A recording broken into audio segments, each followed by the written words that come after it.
Papa Simon Kimbangu Kianga Nyonye. Papa Oye. Ya solo afunguli paroisse kidogo leo topesa ye bote ya lukumu yeme yayoka à travers maman conseillère direct na kongo ya tata ya mwana pe tata moni mosamba na kongo ya tata ya mwana pe tata moni mosamba.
Troisième personne, vous allez dans Maman Kilunda.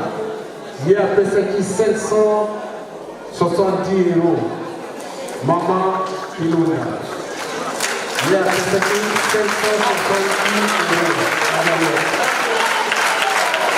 donc,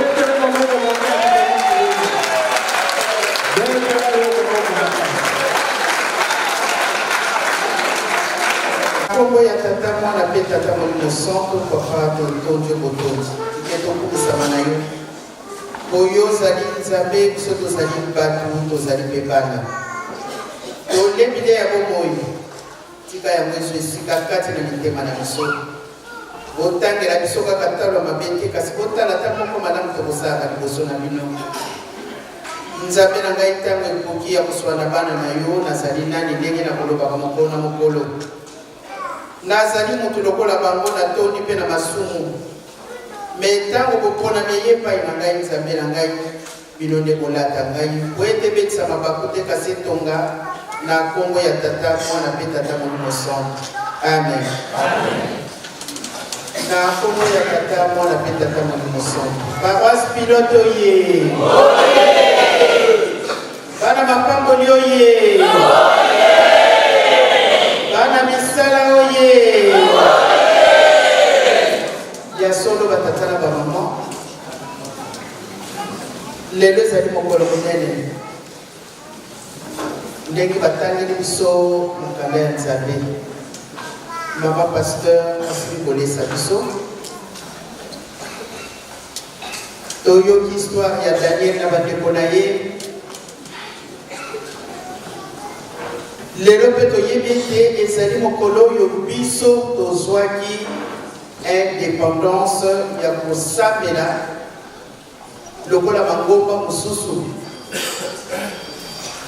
mokolo wana ezalaka mokolo esengo ndenge tomoni na senete esengo yalaki makasi tozalaki bana mike nazalaki sur place te me masolo toyokaki Maman Kana, maman pasteur, il y a des témoins oculaires à sa Kolowana. Batatana ba maman. Ngomba oyo uti musika ta la persécution. Bakoko na biso ba moni pasi to yemba ka nzembo. Baza ko kima kati na zamba. Po bazalaki ko beta bango. Lelo biso to komi ko sakana na ngomba oyo. Batata na ba maman batibangiste tozali na nyongo ya kosakana te bakoko na biso ndenge mama pasteur atei bazalaki na bolingo soki bazalaka na bolingo te likambo yango mele ekomi ndenge yango ekomi te ntina poto na mokili kaka oyo baniokolaki papa simoki mbango na bakoko na biso toyebi biso bato toye kotia lingomba kati na poto mobimba presque ndenge na kolobaki bandaki na Suisse et Côte France, Bruxelles. Mais c'est vrai que la Suisse, le quoi bato balaka mingi te likambo ngo esalaki neti elalaki moke yango Bruxelles lokola azwaki élan par rapport na bamosusu yango yabimaka neti nde yekolo likambo batata na bamama tokalisaka mpasi ya bakoko na biso tala mpasi kobetama kokima na bazamba bamosusu bazali kozoka lokola bazalaki na bolingo batata na bamama likambo yango oyo yo na ngai tovandeli awa grâce na bato tomonaki ke batanga te me basalaki eloko emonani na biso ya bato ebiso bato totanga toza kotambola ndenge nini toyoki nzembo papa pasteur asengaki na koriki tout à l'heure biso mosala na biso kobebisa me batata na biso bazalaki na bolingo mama oyo atikalaki na lingomba toyebi oyo nyonso elekaki tokozonga nsima te na ntina histoire toyebi yango batata na bamama moto akosalaka ntina nini ya kosalelaka motu na motu ndenge aye awa ayebi likambo nini yaye koluka tokosambisama batata na bamama na nyongo tozalaka nango vis-à-vis ya papa Simon Kimbangu, mama Mwilu,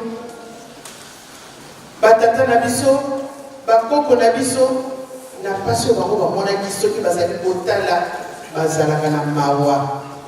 Biso nde eloko monene ezali biso ezali bolingo. Kote wana bolingo vraiment tozalaka na yango te. Me mokolo na mokolo tokoyaka ndako ya Nzambe. Mutu nyonso akoteyaka asukisaka na prière ya notre Père. Pardonne-nous nos offenses comme nous aussi nous pardonnons à ceux qui nous ont offensés. Est-ce que c'est vrai nous pardonnons? Ou on a des problèmes d'abissaux.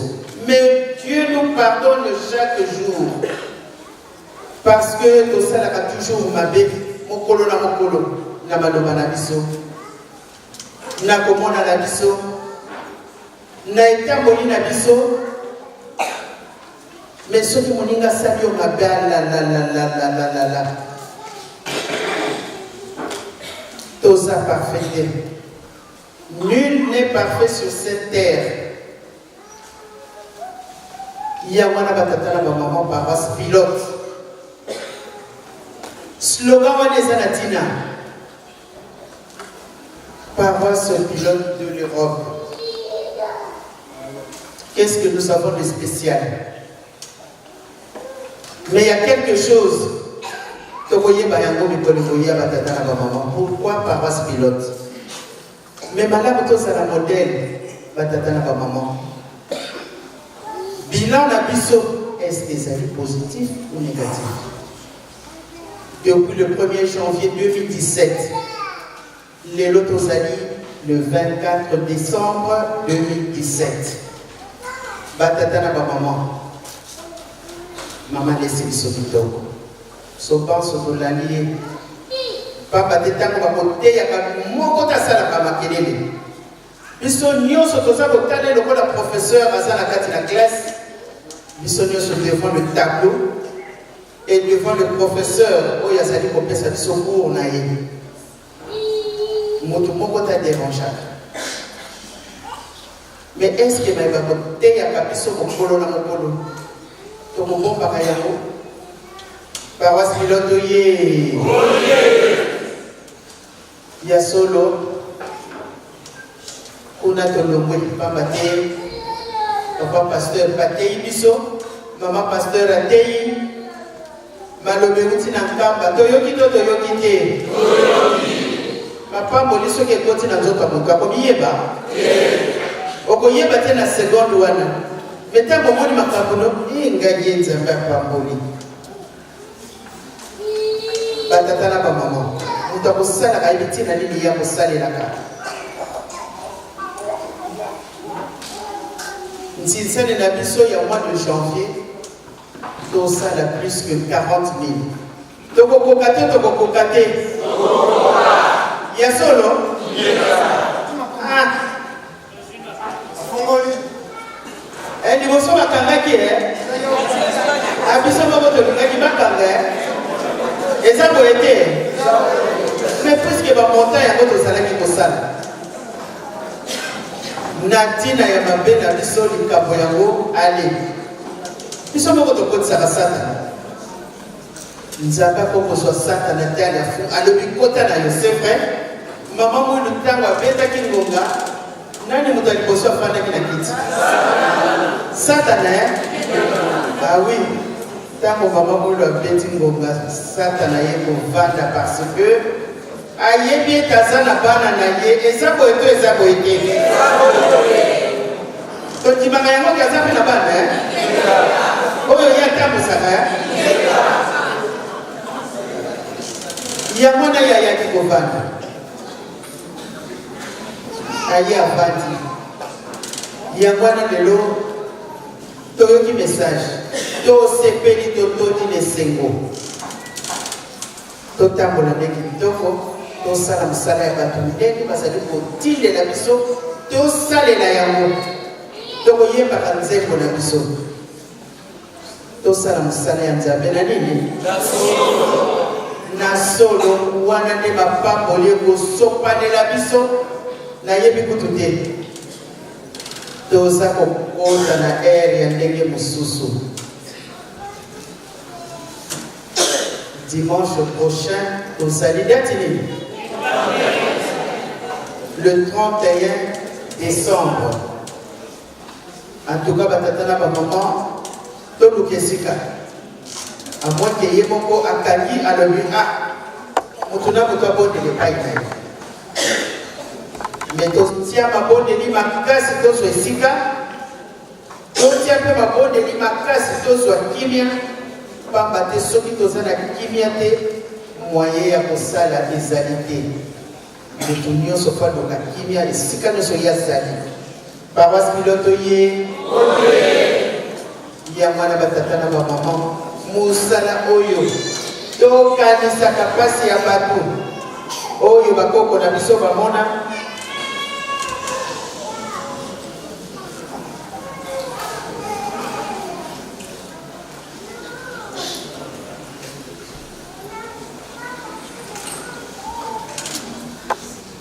Paroisse pilote ye.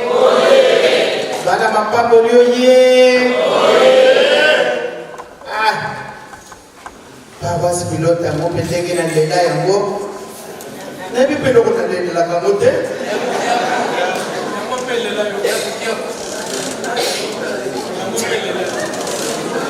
Paroisse pilote ye. Nazokende na Chine mpo batiki mpe baza kuna ake kovanda na Chine ekozala kitoko mingi. Jeteki yo ye.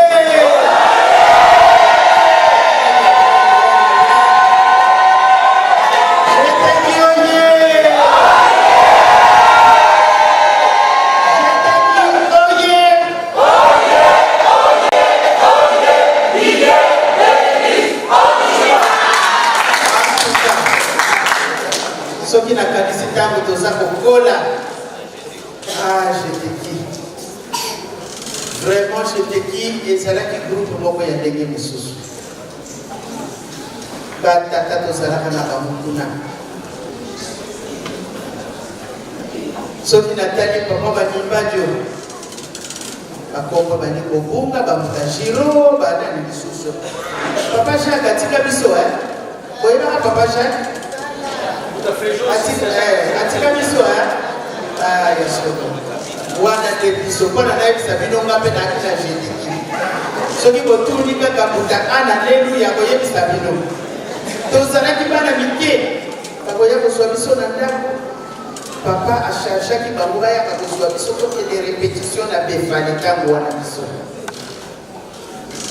vraiment kosala bato kosala mokitoko papa motema na ye na jediki alekuta banimba dio tozangi boye donc sur le champ soki ayebisi kaka bana ndenge bakotelema hésitation ezali te ntango mama pasteur alobi awa papa seni bapona bano bazalaki sage nayoki bamosusu kuna bakoyimba ye ntango toza kokola toza kotambola ndenge mosusu fo koloba likambo ndenge ezali eza kole te eza nango bongo ezalaki époque mosusu c'est normal lelo mpe ezali époque mosusu surtout na 21e siècle tokomi ntango na biso vraiment bobangi mpe ezalaki po moya koloba nyonso awo ezali te yango toza komona ke likambo yango ekomaki vraiment nzambe azalaki pembeni ya bana na ye na ntina mosusu te kotambola kitoko et surtout bolingo soki tofi bolingo nzambe ayebi te toza na mokili ya masumu ayebi yango très bien mais soki totie kaka bolingo liboso batata na bamama tokomona biso moko pamba te soki oza na bolingo okosala moningano kasi te oza na bolingo okokosela moningano makambo te oza na bolingo il y a beaucoup de choses kati na bolingo nyonso eza inclus na bolingo nzambe ayaki ose na bolingo toswi mwana wa ye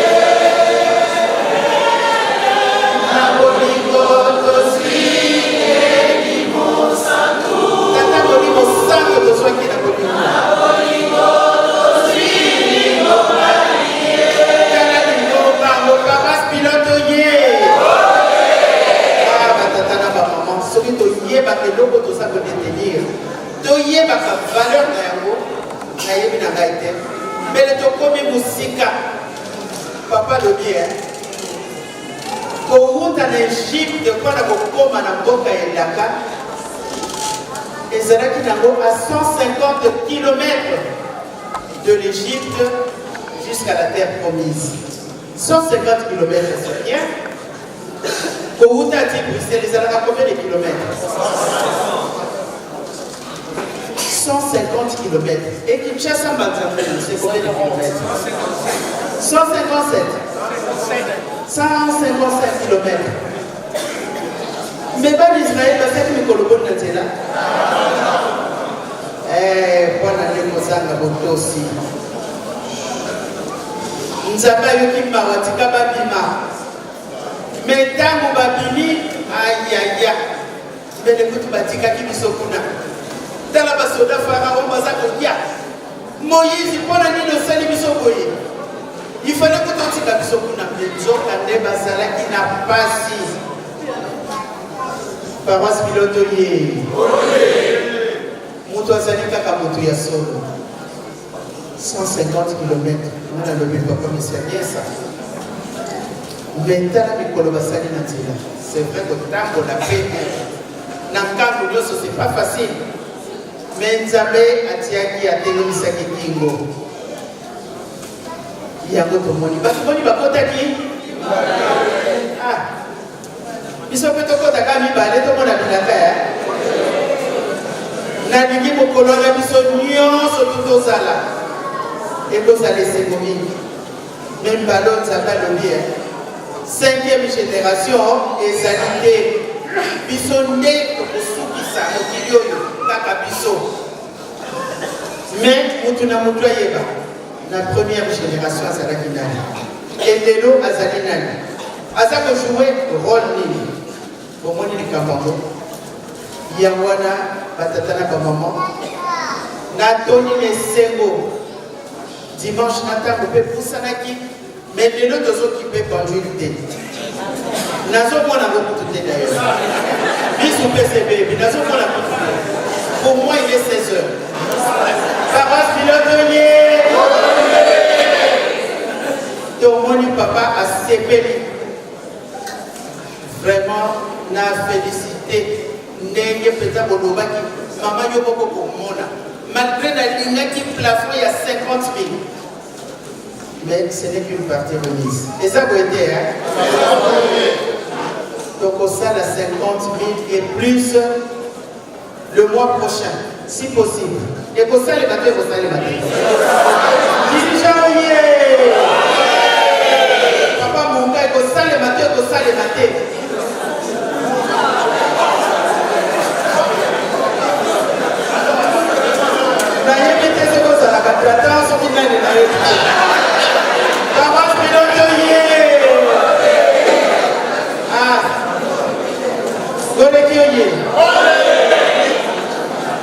L'équipe aux Nyongo. Vous avez invité ceux qui vont foot à même chose. Combien? C'est même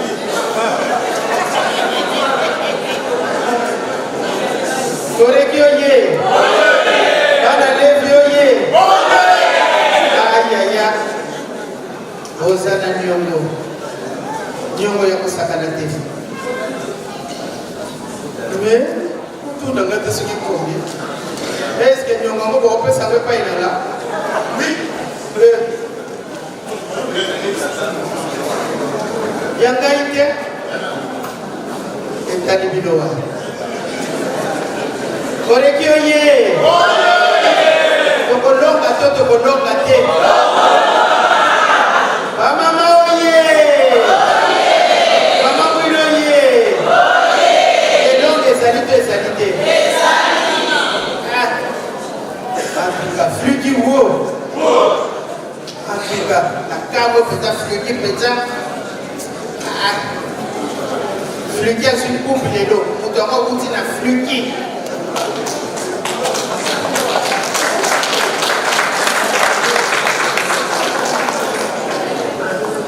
Aïe aïe aïe aïe aïe aïe aïe. Paroisse pilotoye. Nyenye. oyo batu mingi bazalaki na maboko ya avant le 17 décembre. Et comme le 17 pour modalité. Et c'est là que le dernier Tinsani de l'année.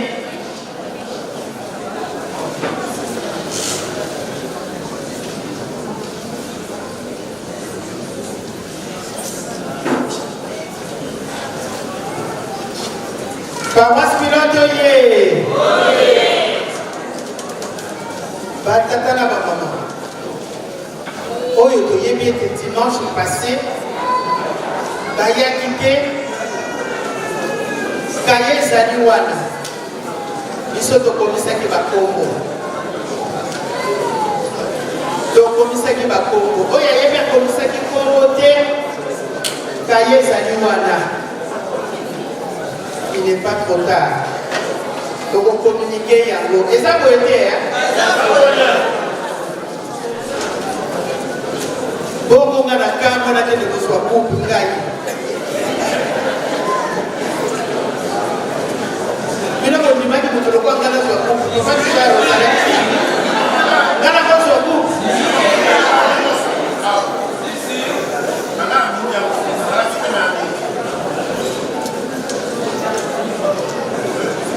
Allez, comme le vol en doit toucher la famille. J'étais qui oyé? Apa qui oyé? Ah. Là, le groupe au fond de la tête à Moga. La zone est que le papa est cher. On va ouïter, on a mis c'est-à-dire, besoin, il y a ministre intérieur, mais malheureusement,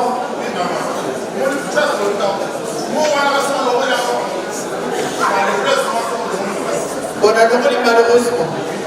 La zone est à couple, on a rien à 500 la PCA. Là, comme ça, le salut, ça ne me regarde pas. Yo Salaka, la zone est à couple, on a tout de suite. 500 €, on a la moyenne. C'est pas Michel, il est dans la capacité de sa foi. Paroisse pilote yé. Yé. Toyokana.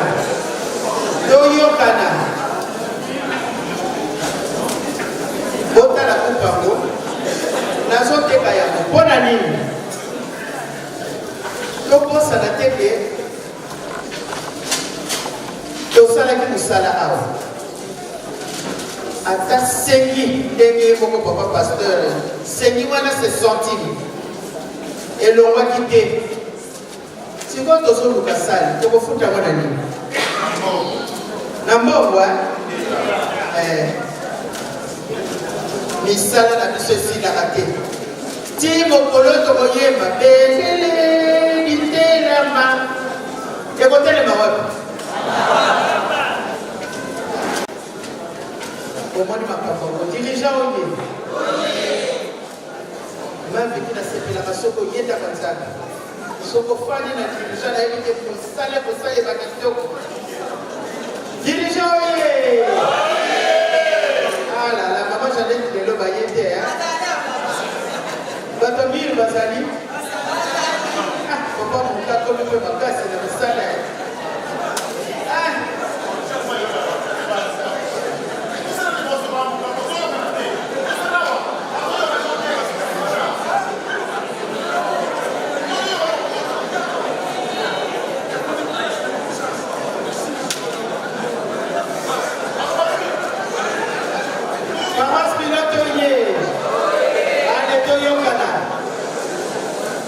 Toyokana, Oyasana, 500 €.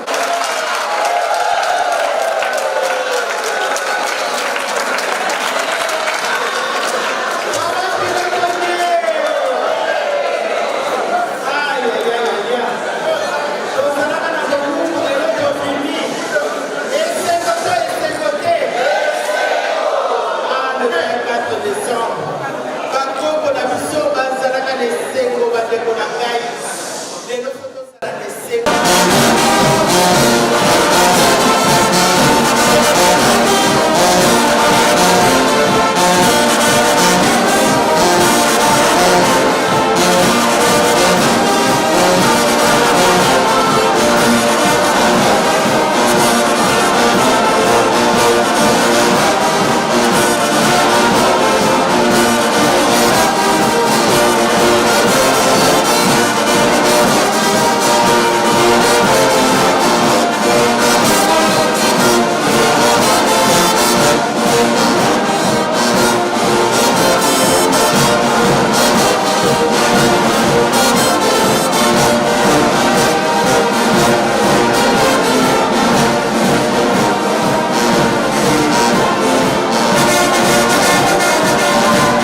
Combo Tata Mwana Pimolimo Centre, lelo tozali le 31 décembre 2017.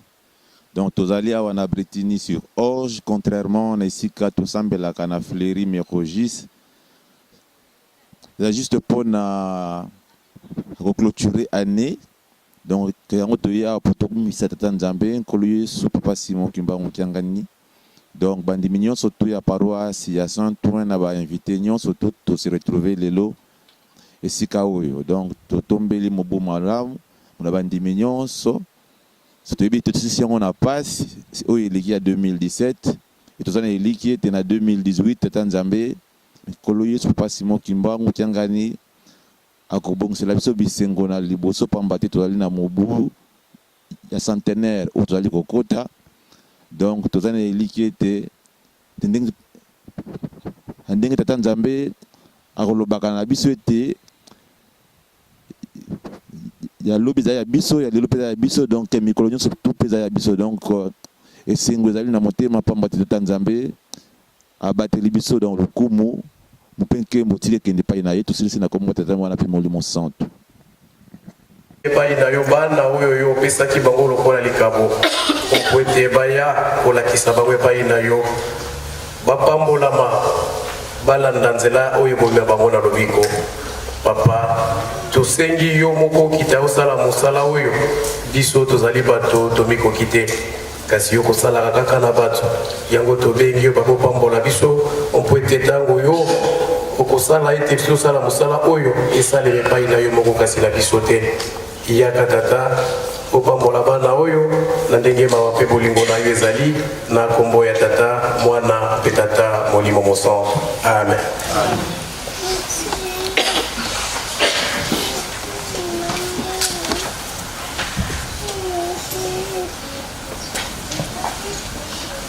Écoutons la parole du Seigneur. L'Éternel, notre Dieu,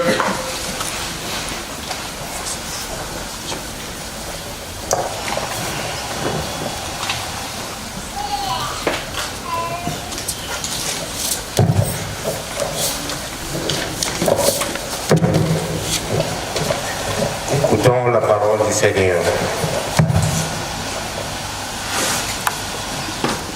Éternel notre Dieu. Kobikisa mosali na ye awa bakomi epai ya Yesu mpe babandi kobondela ye balobi ya solo moto oyo atindi biso azali moto malamu ebongi osalisa ye alingaka ekolo na biso ezali kutu ye moto atongisaki ndako na biso ya lisanga, c'est-à-dire l'église. Bongo Yesu akei nzela moko na bango tango akomi penepene ya ndako mokonzi ya basoda wana atindi baninga na ye po baloba na Yesu boye mokonzi komitungisa te ngai nazali nani po kota na ndako na ngai yango wana nabangaki koya ngai moko epai na yo kasi loba kaka liloba moko po mosali na ngai akobika pamba te ngai pe natusaka bakonzi na ngai nazali pe na basoda oyo batusaka ngai soki nalobi na moko kende akei soki nalobi na mosusu yaka aye pe soki natindi mosali na ngai sala mosala oyo asali yango. Awa Yesu ayoki maluba wana akamwe abaluki pe alobi na bato oyo bazalaki kolanda ye nalobi na bino nano na mona bondimi ya ndenge oyo te ata na kati ya bato ya Israel. Tango bato wana bazongi epai ya bazongi na ndako ya mokonzi ya basoda bakuti mosali yango apiki na komba Tata Mapele Mosantu. Amen. Papa, bana sentwe, bandimi ya sentwe, basa mitima malama. Balinga kamboka nkamba. Tala kutu mama, papa. Batongeli yo ndako, bazweli yo lupango. Salisa bango. Maloba wana. Esi bambuta. Maman conseillère na biso aoki oloba na yango na papa si mokimba mokenga ingeta aoki oloba na ye aoki oloba na ye soki tozwi conscience tosali toza bato ya mitema malamu tolingaka nkamba tolingi tata si mokimbangu avanda na mboka oyo azala na lupango na mboka oyo toki yango soki tosali yango papa si mokimba mokiangani 2018-2021 akonyata na mboka oyo tika moke oyo toyoki ezala boye na komba tata mapele mosantu amen. Prions. Notre Père qui nous suis, que ton nom soit sanctifié, que ton règne vienne, que ta volonté soit faite sur la terre comme aux cieux. Donnez-nous aujourd'hui notre paix de ces jours. Pardonnez-nous nos offenses, que nous pardonnons aussi à ceux qui nous ont offensés. Et ne dis pas dans la tentation, mais délivrez-nous du mal, car c'est à toi qu'appartient à tous les siècles, le rôle, la puissance et la gloire. Au nom du Père, Fils et du Saint-Esprit. Amen.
Nous venons de passer de l'étape de la liturgie à la partie sociale, partie au cours de laquelle nous allons livrer les communiqués de l'Église et nous allons nous saluer mutuellement.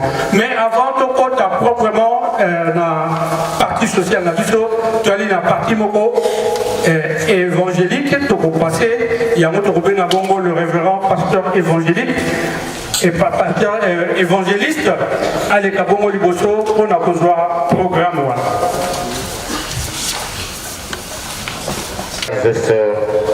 Vous êtes kimbanguiste. L'Église a des lois et vous les connaissez bien. L'Église se réjouit de votre retour à son sein. Batata ba maman to kwa koyamba bango na kombo misato abule. Na kombo tata mwana Demolio Mosan.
na Kongo ya tata ya mwana pe tata molimo centre ngai na kozala na maloba awa lelo te parce que mama aza na bapaya nze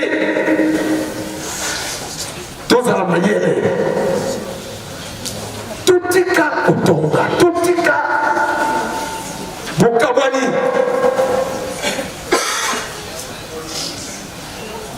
moto akosala geste wana te asololaka na moninga te lelo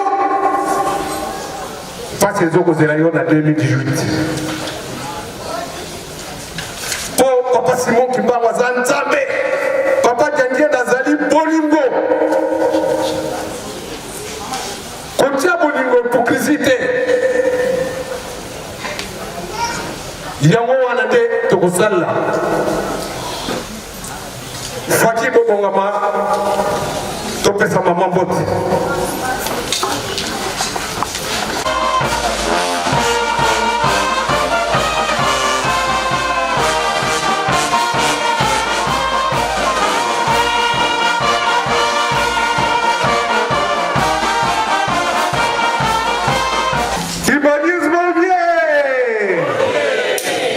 toyamba mama na biso na kombo ya tata ya mwana pe tata molimo centre na kombo ya tata ya mwana pe tata molimo centre mama telema ndenge wana po ete ozwa mbote directement ya papa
nzambe na ngana nyonso bokosalelaka biso bozala na biso banda ntango ti ntango ekoya na nkombo na bino misato tata mwana mpe tata molimo santo tokosengelaka monso amen na nkombo ya tata mwana mpe tata molimo santo kimbangisi moye me namoni lelo ya solo ndenge bapapa pasteur balobi tokomi mokolo yango ya le 31 décembre mais on dirait toza na esengo te tokomi na mokolo ya lelo na bolingo na biso to ya tata nzambe nzambe akoliaka nini kimbangisi moye paroisse pilote oye paroisse pilote nayebi ndenge bokozalelaka surtout na mokolo ya lelo yenga nyonso tokozalaka na esengo ndenge mosusu nayebi te sali oyo soki eloko nini ezali awa namoni malili ezali makasi lefo tozala na esengo batata na bamama na bolingo na ye yango totiki bandako na biso toye na esika oyo lelo tozali le 31 décembre mokolo na biso ya suka ya ane oyo eske moko kati na biso asali bilan na ye ya koyeba banda le 1er janvier tokotaki na 2017 lelo tozali le 31 décembre batata na bamama naza na mingi ya koloba te na mokolo ya lelo. Le 2 janvier, toyebi testament oyo batikelaka biso. Toyebi yango? Toza ko se rappeler hein? Ezali le 2 janvier. Tobomba kaka nyonso yo bazalaki koyebisa biso mpe bakoyebisaka biso ntango nyonso. Na ntango ekoya soki tozali lisusu na mokili te toyaki mobembo tokozonga mobembo na biso ekosila soki batuni bino papa atikelaki bino nini toyebi testament na biso batata na bamama bauti koteya biso tolandi papa pasteur oyo alesi biso na mokolo ya lelo ya le 31 décembre. Il y a résumé Bible. Tolani histoire ya général wana mokonzi monene ya armée mosali na ye azalaki na pasi. Oyo totala mingi film ya Jésus de Nazareth. Histoire wana ezali na kati. Alingaki mosali na ye mingi. Mosali akomaki na pasi. Ayoki nkolo Yesu ayali kuna bato na ye bake koyebisa nkolo mokonzi na biso ya basoda aza na mosali na ye azali na pasi akolingaka mosali wana mingi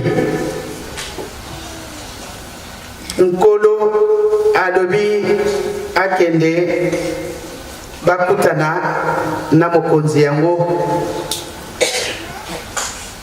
meye mokonzi ya armée ntango ayoki ndenge wana yaki à l'encontre ya nkolo Yesu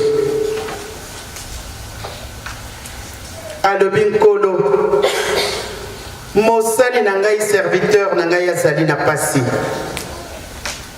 nalingi obikisa ye Kolo Yesu alobi na ye alobi likambo te tokende azali wapi alobi na ndako epai na ngai nkolo alobi tokende ye alobi nkolo koya te nazali akokoka te ndako na ngai ezali suye okoki koya kokota kuna te meli liloba na yo kaka ekobikisa serviteur na ngai serviteur wana sur le champ abikaki to abikaki te nkolo alobi ya solo kondima na yo ebikisi serviteur na yo abizongelaki kutu na ndako te amona bato babandi koya koganga na ye moko serviteur batata na bamama biso tofandi na nzambe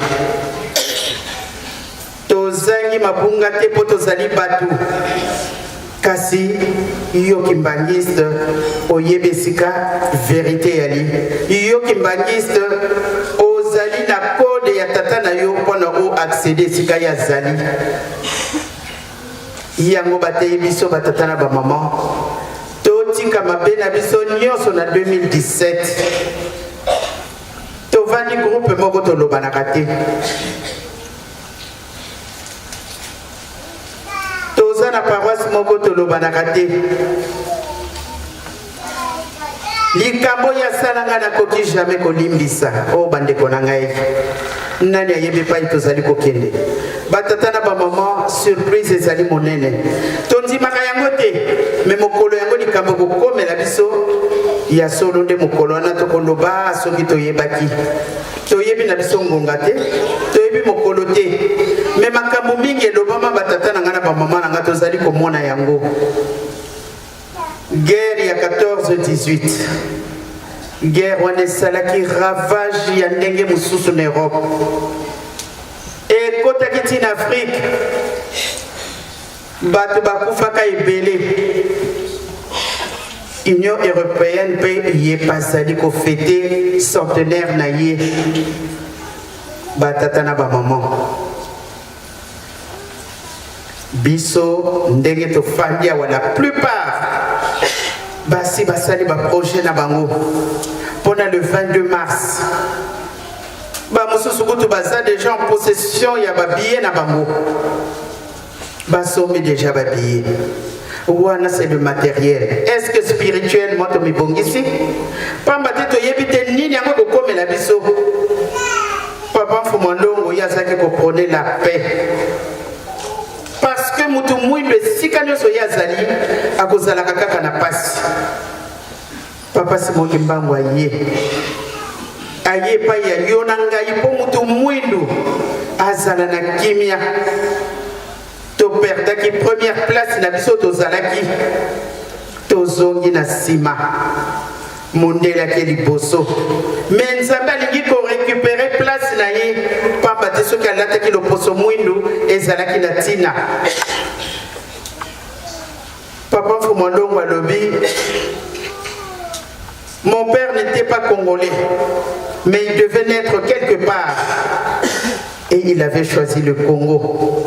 Toyebi histoire ya papa Simoki Mbangu abotami na nkamba oyo biso nyonso toyebi batata na bamama soki pase koyelaka biso to retard oyo nyonso tozwi baninga nyonso mindele soki totali balobi kutu bango bazwi un quart 3 quarts eza epai na biso mais soki totali bamerveille oyo bato wana basali loposo ya pembe soki totali bamerveille bango basali on se pose des questions mais biso tokosala eloko nini puisque tout a été fait mais nzambe aza na mabomba mina ye tokomona kaka oyo ya kosala oyo mokili ekokamwa biso toza kokamwa oyo ya un quart toza komona eza koleka soki mundele asali eloko tolobi atala eloko mundele asali mais oyo biso tokosala ekokamwisa nde bango na biso moko lokola kimbangisme ye yango wana batata na bamama mingi akoloba ezali te bateyi biso kitoko papa pasteur responsable aye kotia accent apesi biso mateyi ya kitoko 14 guerre ezalaki makasi tokomi na 1916 guerre yango s'accentue pasi makasi tobandi kokende tokoti na 2018 papa Mfumandongo ayeli biso kimia e yango baza kosenga biso papa Simoki Mbangu kiangani na nkamba lobi toluka kimia batata na bamama parce que soki toza koluka problème toza koluka bamakambo oyo ezangi ntina oyo tokorate biseko ya ezali ya kozanga te mais pasi mpe eza koya ezali ya kozwa te ya mwana batata na bamama tozali kokota ezali nde lobi ou bien dans quelques heures tozala kati na mabondeli tozala kati na mabondeli Lingombe Zali implanté en Europe depuis 1975. Tant que Zali implanté, j'en faisais partie, j'étais là. Ba tata na ba maman. Lingomba ngoto tieka mwakala. Papa Fumalongo asenga kabiso toluka esika. Mais posa na yezalaki esika ya wana tokoluka Europe mobimba batia maboko. Tokoki kotonga na mbala moko te toute l'Europe. Mais alobaki topona mboka moko esika oyo tokotia l'église kimbangiste. Mais Europe mobimba bapesa maboko. Ndenge tovandi awa presque toute l'Europe est représentée. Pour Nayoki, bato Belgique, Baeliawa, Nayoki, bato Allemagne, bato Suisse, Namokona Komona Bango à ma droite.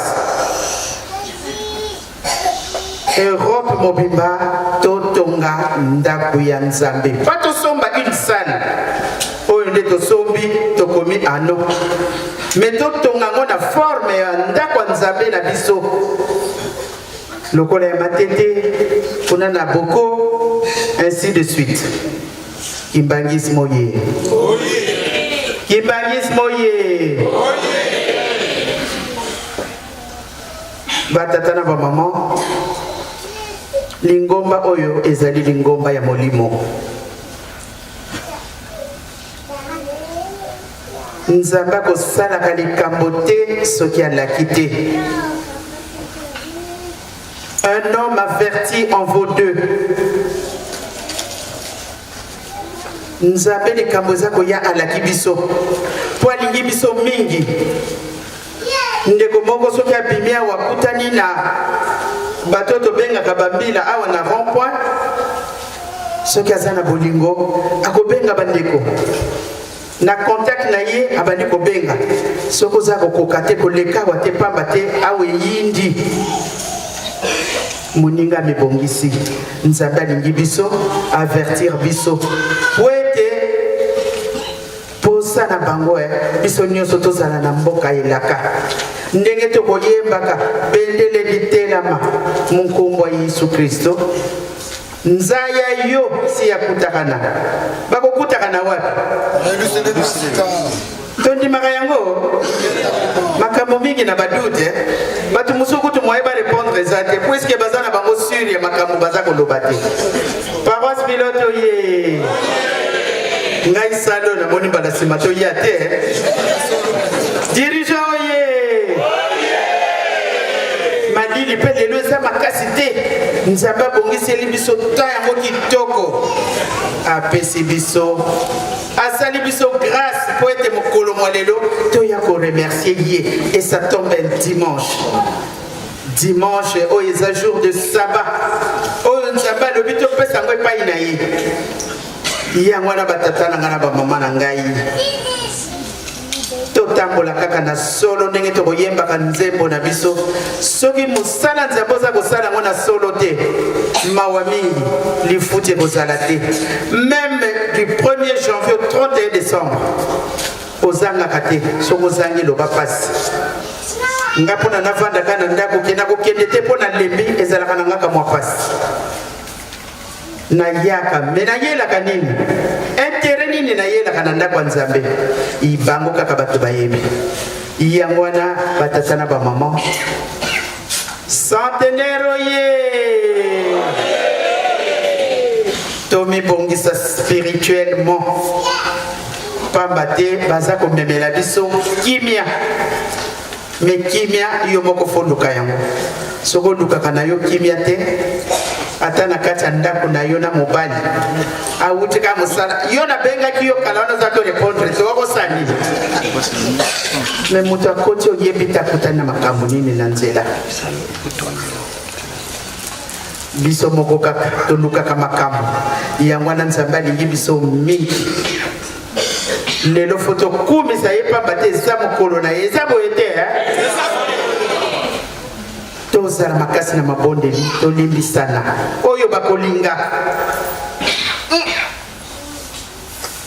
tokolobela ngo ndenge wana papa parce que mutu na mutu amema mokumba na ye eza boye te mutu na mokumba na ye mutu na mutu amema mokumba na ye. Le salut est individuel. Ndenge na yebi te soki papa pasteur ni na lobeli yango mapamboli yango ekozala mapamboli d'ensemble ou bien individuel. Ah, prédicateur, merci papa. Moutalobi yango. Ekozala individuel Ah, wana ndesengo po soki babingi tukala na mwela. Paroisse pilote oye. Le 31 oye. Dirigeant oye. Koreki oye. Bana Levi oye. Aïe aïe aïe. Papa okombo ya mwana moko ya Koreki bakomango na kolone ya Kama. Na lobi papa bakomaki yango. Oh oui oui. Mais nayebi te papa Richard Kombo soki ezakati lelo Mon papa yebisa ngango ça date au moins plus de enfin on a encore l'année, c'était en 1989. Soko yelinga sa ero na yebisa soki ezakati. Bongo lelo te mu colonie le 22 mars. Paroisse pilote ye. Ah la la la la la la la. Papa Michel, bango kombo eza na kolone mais bobanga te bato na bato baza na mosala na bango baza lisika na bango oyo papa atia biso nyonso ndenge tozali awa mais bango baza na nyongo koleka lokola nga lelo soki punition nakozwa plus que bino nyonso bozali awa po ezalaka ndenge wana tata nyonso na ndako na ye apesi bainstruction bapaya baye basali babétise mais oyo mwana na akosala akotolere yango te parce que mwana yebi tata na ye koleka bapaya oyo bayaki eza boye te paroisse pilote ye tiana numufuka mene lelo tokosisa l'heure les gars balobi 18h pile. Mon Dieu, il est quelle heure là? Il est... Ah ouais, d'accord. Bon, ça va. On va gérer ça. Tiana numufuka mene.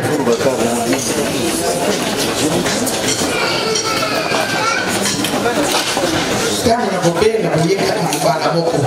Eza boete dirigeant mutokufungula kana kututuka. Batu bazana na kulembo baselaka batu na president na bango Koreki. Bango kuba bakozwe kozala triple. Yanga ko to bien. Koreki.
mweta na baloko musu ezali te esengo na esengo bonane omoni ndenge bana ya mama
est toujours en direct de la paroisse pilote de l'Europe, Paris-Saint-Ouen.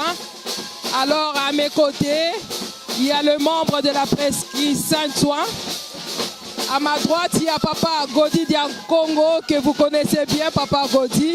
Et à ma droite, Papa Maxime, tous de la presqu'île Paris-Saint-Ouen. Alors, Papa Godi, Dieu nous a fait grâce. On est aujourd'hui le 31 décembre 2017. Avez-vous des vœux ou des choses à dire pour tous les kimbanguistes qui nous suivent de partout le monde? Déjà, il faut dire qu'aujourd'hui, étant le 31, nous, dans le cadre des festivités, Papa Simon qui manque dans cette divinité, nous avons donné cette date-là en Kamba. En Kamba, toute la voix du kimbanguisme, donc la Rateki, la Presqu'île, le kimbanguisme info, tout ce qui est membre des médias donc les médias kimbanguistes, Papa Simon qui nous appelle en Kamba. Nous, on n'a pas pu se déplacer, mais là, nous profitons de l'occasion justement, par rapport à notre fête, parce qu'en Kamba, c'est notre fête aujourd'hui. Nous avons 3 jours, aujourd'hui le 31, le demain le 1er et le 2, parce que Papa Simon qui manque aux activités avait voulu que nous continuerons l'année avec lui, et nous commençons l'année avec lui. Donc, nous sommes très joyeux, nous sommes heureux, parce que ce dimanche 31, fin de l'année, tombe un dimanche, effectivement. Donc, nous ne pouvons pas louper cette occasion pour rendre gloire à Papa Simon qui manque Gangani, pour déjà nous agarrer toute l'année. Nous le remercions pour cela, et nous implorons sa miséricorde. Nous n'avons pas eu sûrement des manquements, mais nous implorons sa miséricorde pour qu'il puisse nous fortifier, nous donner plus de courage et de force.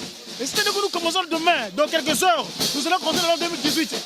2018, c'est une année spéciale, car c'est l'année des clôtures des centenaires de nos 3 papas.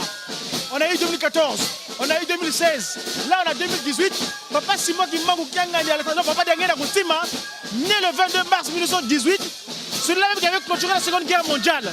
Donc c'est une année spéciale, maman, nous sommes très heureux. Nous on a chez les billets, nous sommes là, on était prêts pour aller en Kamba.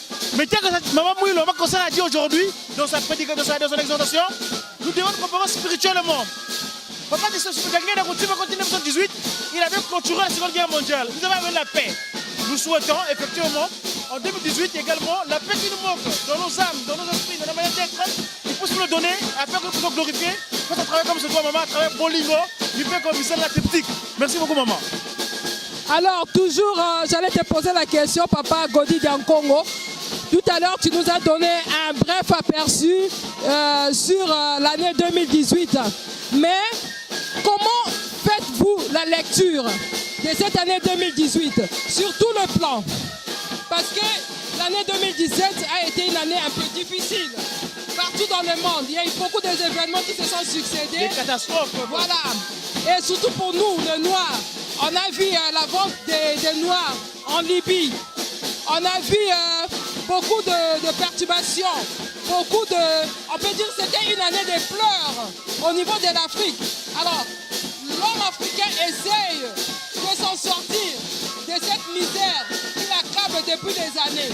Alors, l'année 2018, comme vous l'avez développé tout à l'heure, est une année où on va fêter le centenaire de Papa Diangenda Kounsima. Et si on fait, on essaie un peu de reculer dans l'histoire, on a vu, c'est à l'année 1918 que la guerre s'est terminée, la Première Guerre mondiale. Et cette année était une année de paix. C'était une année d'espoir.